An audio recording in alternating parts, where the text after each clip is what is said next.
Hello everyone, I salute you.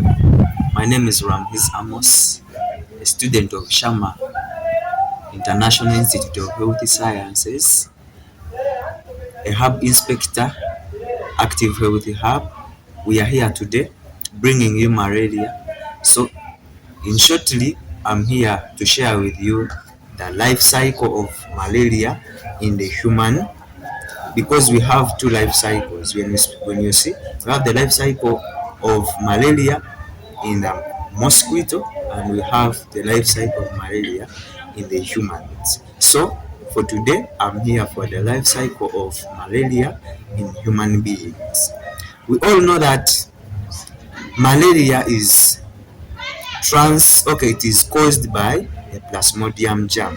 Specifically, we have 4 to 5 species that cause malaria, and in those ones we have the Plasmodium falciparum, the Plasmodium ovale, the Plasmodium vivax, the Plasmodium knowles, and those are the ones that can cause malaria. But here in the tropics, we know very well that the Plasmodium falciparum is the common, actually it is the common falciparum that is causing malaria in these areas of the tropics.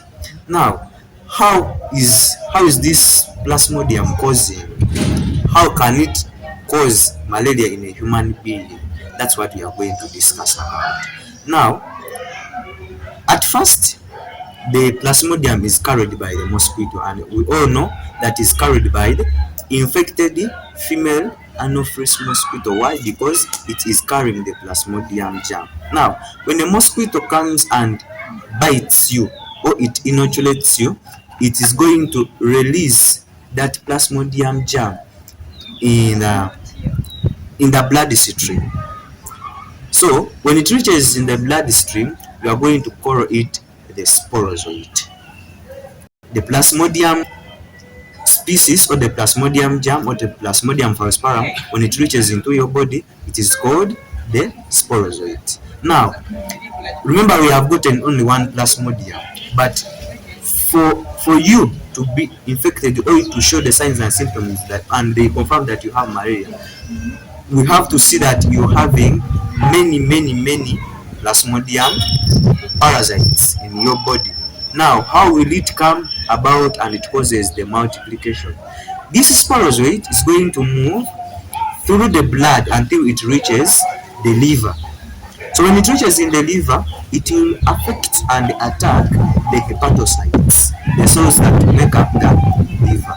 And in this state, we are going to say these Plasmodium or the sporozoites have reached into the liver, and in that stage we call them the morozoites. Now, when it reaches there, when the morozoite reaches there, it will affect the hepatocytes of the liver, and they will enter there. So when they enter into the hepatocytes, it will grow. After growing, it will become a synzoid. Now, those synzoids will multiply, and after multiplying, they will leave the hepatocytes, or these hepatocytes will, should I call them, will rupture and release these morozoites. And these morozoites, after being released, or the synzoids after being released, they are going to be released in the bloodstream.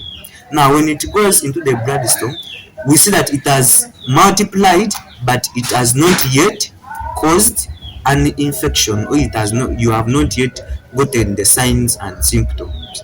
How is it going to, how are you going to see that you've started to feel the signs and symptoms?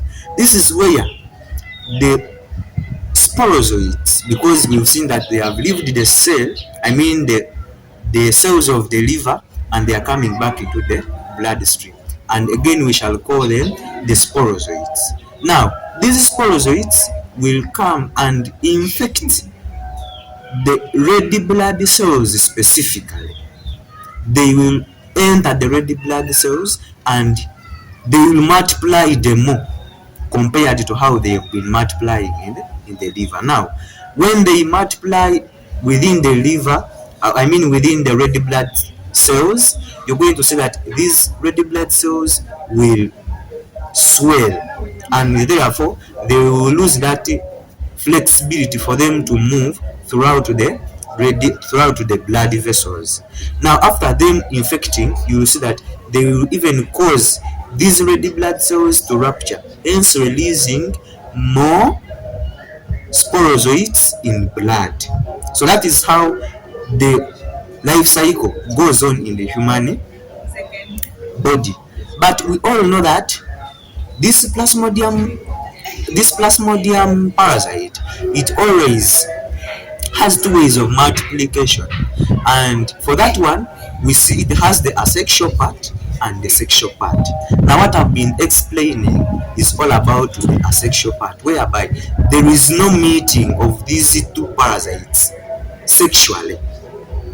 Now we have always the asexual part, whereby the two parasites will meet and will give out what we call the gametocytes. Now these gametocytes, they are the ones that the mosquito is going to take in or to suck when it is sucking the blood, and it transfers it to another person. So it is that gametocyte that will go by the mosquito. Now you will find that at certain point we might have some parasites that are resistant, even causing the relapse of malaria, and those are called the hypnozoites. Now these hypnozoites, they are the ones that can lead to the cause of the relapse of malaria even if you have treated it. They are those ones that are resistant even to some medications, like you're given the drugs, they have treated malaria, you're now feeling okay. Within 2 weeks or 1 week, there is another relapse of malaria. So that's how the life cycle moves on. Another time when we meet, we shall talk about how do we prevent or the nursing management of malaria. Thank you very much. I love you so much.